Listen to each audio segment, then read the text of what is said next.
Wow, you're not gonna believe this. This week, the stock market has gone crazy. There's so much selling pressure because of Middle East and geopolitical conflicts. There are more factors that affected selling pressure. Well, now I want to talk about Tesla. This is possibly the end of Tesla. Elon Musk hasn't been doing good.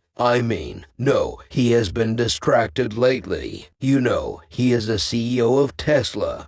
His job is to satisfy both consumers and shareholders. He has to look over the both. Now he's distracted to his own ventures, such as Starlink, SpaceX, and more. Maybe it's time to replace him as a CEO. Really, I don't think so. I will tell you why. First of all, Tesla stock recently broke a major support line, since it had been going upward, which is an uptrend. It's now in a downtrend for several weeks, but it had stayed above $150 support line. But now it's broken. That means it's telling us that it will continue going downward, possibly hitting a bottom. I don't know what the bottom price will be. We can't really know exactly, but we can see what's there on chart. So now, I want to show you the chart of it breaking the support line. It's not good.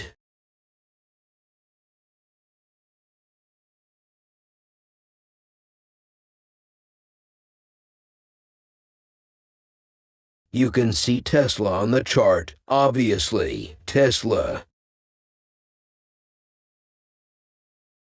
As of this time I'm talking, the share price is $147. I'm going to draw a line to show you.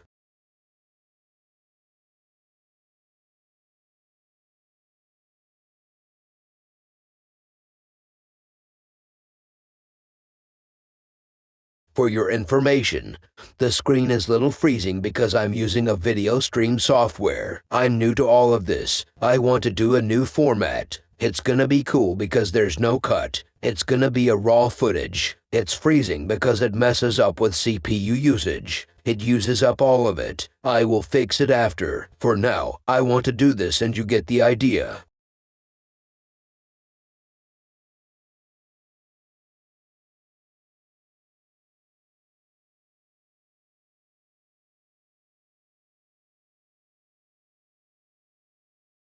You can see, it touched and broke the line. The last time was in 2023.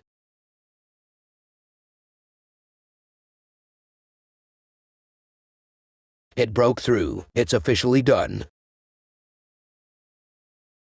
Yesterday, Tesla closed $149, now $147. You can see it's going down and down after it broke the support line. This time, it's likely ending Tesla's bull run. It always has big bull runs since 2020. It was when the pandemic occurred. It was when EV was the hottest during the pandemic. You can remember that, right? There were more federal tax credits and breaks. People would gladly purchase Tesla vehicles for those. Tesla's revenue rocketed. I can see that it's cooling down. I will show you my analysis including the company's earnings and valuation. Hold that for a moment. When it was in a bull run, it went to $400 all-time high. $400 is after stock split. The stock was split 1 and 3. It was not a long ago, like last year I believe. I remember it hit approximately $1,500. It means about $400 or $500 after split. All-time high in 2022. Now it's down to $147 as of now. This pretty much ends Tesla's bull run. Let me show you something. You will see how distracted Elon is. He spends much of his time on X. We have to pull him out of X in my view. I think he is such a great CEO and businessman. I see him alike to Steve Jobs. They were great innovators. He's good at innovating. He sourced a great engineering team who helped and built Tesla and his other projects such as SpaceX and a new project something like Neuro or Neuralink. I thought it's Neuro. I meant Neuralink. And Grokkai as well. I suspect that all of the projects come from Tesla engineering team that worked all of them. Elon pulled them to work on the others. Elon is doing great. But it's disappointing when it comes to Tesla. Maybe we need to have a co-CEO or something like an assistant to CEO to sort all of it out while Elon can focus on other stuff whatever he wants. Okay, let me show you a few things.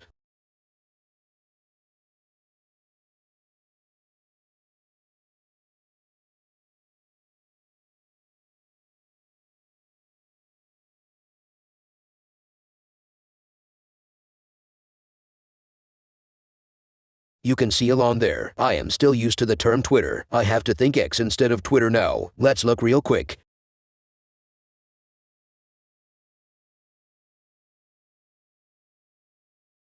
A lot of political tweets. Really, I think nothing is wrong with being political. I myself love political talks. But right now here's a take. He has to focus on Tesla.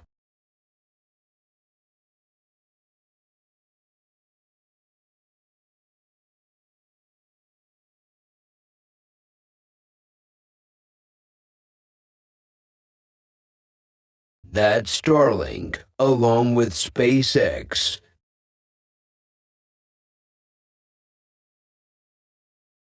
I like to look at both. Threads and X just checking out. You know, they both are a rival.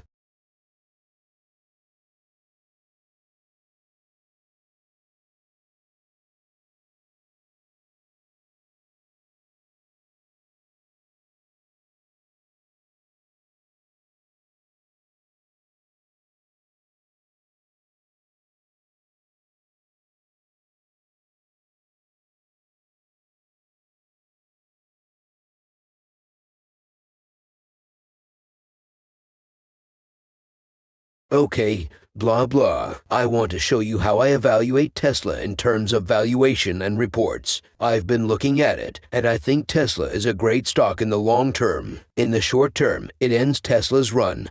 Bull run. Let's take a look at the long term. I'm showing you.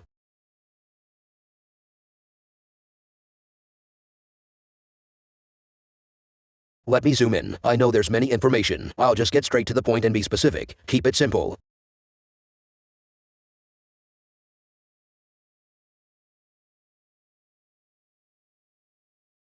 I'm using Mac numbers. The last price is not real time. It's based on yesterday's close price, so it lags behind a bit. Still pretty close to the real time price. No difference.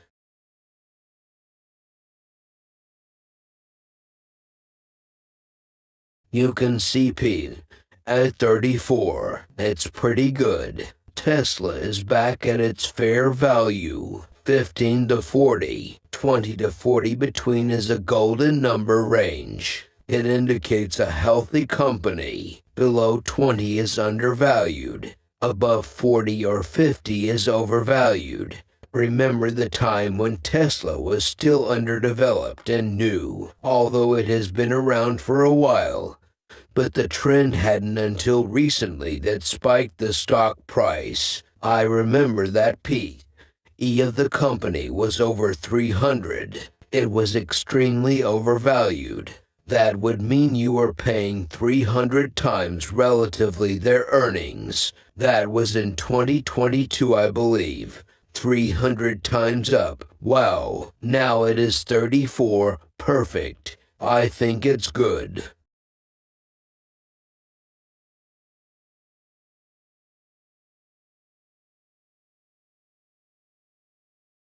See Tesla's EPS, earnings per share. It has grown over time. I focus on 3 previous years because before that Tesla wasn't making any earnings. So it has to be adjusted a bit. I need to, but don't worry about it. Tesla's 3 years of earnings, net income, it has grown by 375%. It's huge. Wow, since 2021. It's good. but what I see is unsustainable. There's no stability. The goal is to remain 20 or 30% growth. It indicates a healthy company. That number tells me that the company is not mature yet. It's still a young company, a newbie.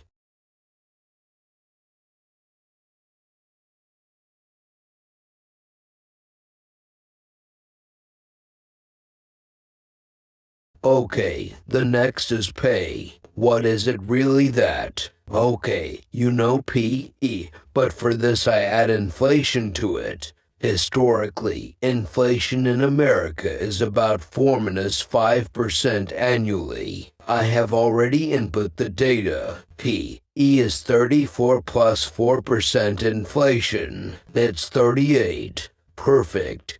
Not bad. Looking good. The next is important. TIGY. It's earnings plus inflation against the rate of growth and dividend yield. It got 0.10. It's very good as long as it's below 1%, not percent. I mean below 1 ratio. It's the goal. Above 3 is A.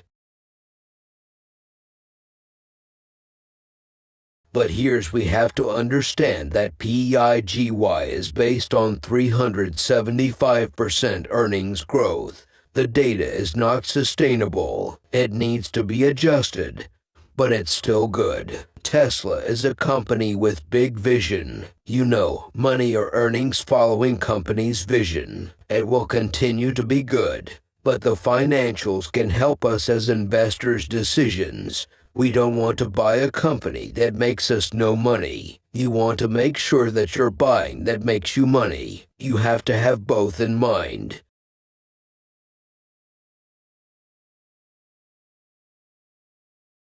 Here's the very important part. FCF, free cash flow. It's one of the most important financial metrics. The final report was $8 billion of free cash flow. It's good. I'm okay with it. The initial report was small, 26 million. It was when Tesla was a small company. Now it's growing big. I'm impressed. I hope that will continue with 10% growth, which I satisfy. Row, return on equity, earnings dividing equity of the company. It's the very important metric alike. It compares the company's equity, assets minus liabilities, against earnings. The goal is to have it above 10%. If it is, it means the company is able to return money without raising additional capital, milking money. If below than 10, maybe the company isn't using capital effectively to make money. This one, I think it's perfect. PS. I like PS ratio. It's good to measure a company that is still new or immature. It's a great metric. That's 5. I like that. I'm satisfied with that ratio. Above 10 is not okay because it would mean paying 10 times relatively the company's price. 10 is pretty much. 5 is perfect.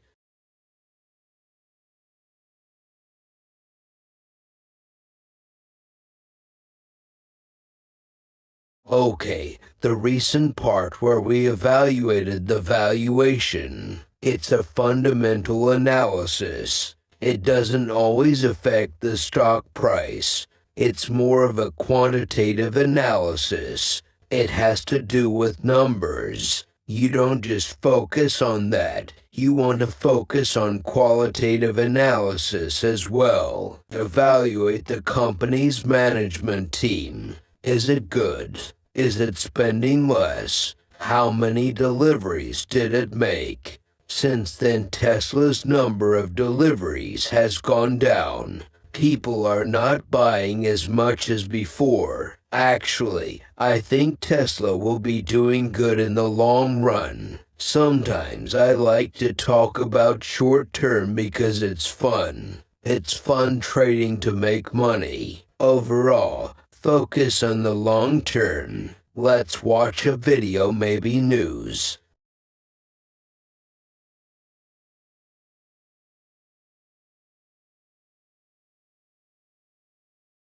I want you to know that Tesla isn't the only stock that drops. There are other stocks dropping as well due to selling pressure from the Fed Chair Powell, and CPI inflation report spiked. Inflation is possibly returning to the previous high level. Powell hasn't been hawkish for a while. I mean, he hasn't been dovish for a while. He's been hawkish because inflation begins to rise again. Bond auctions have risen. Bond yields are rising. More people will want to move their assets to somewhere safer, such as bonds.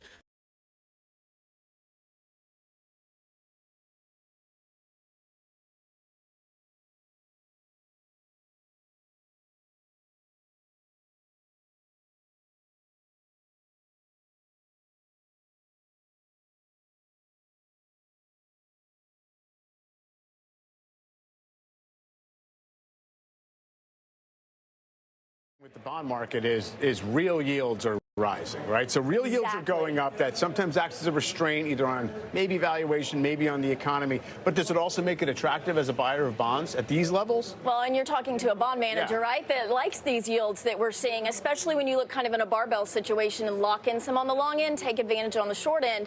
But when those real yields get close to 2%, it's been down since few weeks. 194 right now, that's when you start feeling a lot of squeezing going on in the equity markets, and we're getting really close to that level. Last time we saw them in 23, like in November and in March, and then you had to go all the way back to 07 to see that prior to. So definitely watch real yields. That's where I think the pressure is really coming in. Kevin, as you look at the way companies are able to navigate this environment, you see, when yields have gone up, all of a sudden the market can't broaden out anymore, and smaller stocks get hit a little bit more, and it becomes a kind of a safety trade, or has been at least, into big growth defensives and things like that. The kinds of companies you look at, I mean, are you kind of aware of the sensitivity to it, and how are they getting through it? Yeah, I mean, there's always sensitivity. I still think when I look at the market, small to mid caps is probably where I'm overall seeing the most value. I mean, not exclusively. But companies can navigate it in a lot of different ways. One is just their own business performance, and those companies, small cap stocks tend to be more valuable. Navigate this kind of situation better. But also companies who engage in financial engineering. We've seen a lot of that over the last few years. I mean, one example, Kellogg.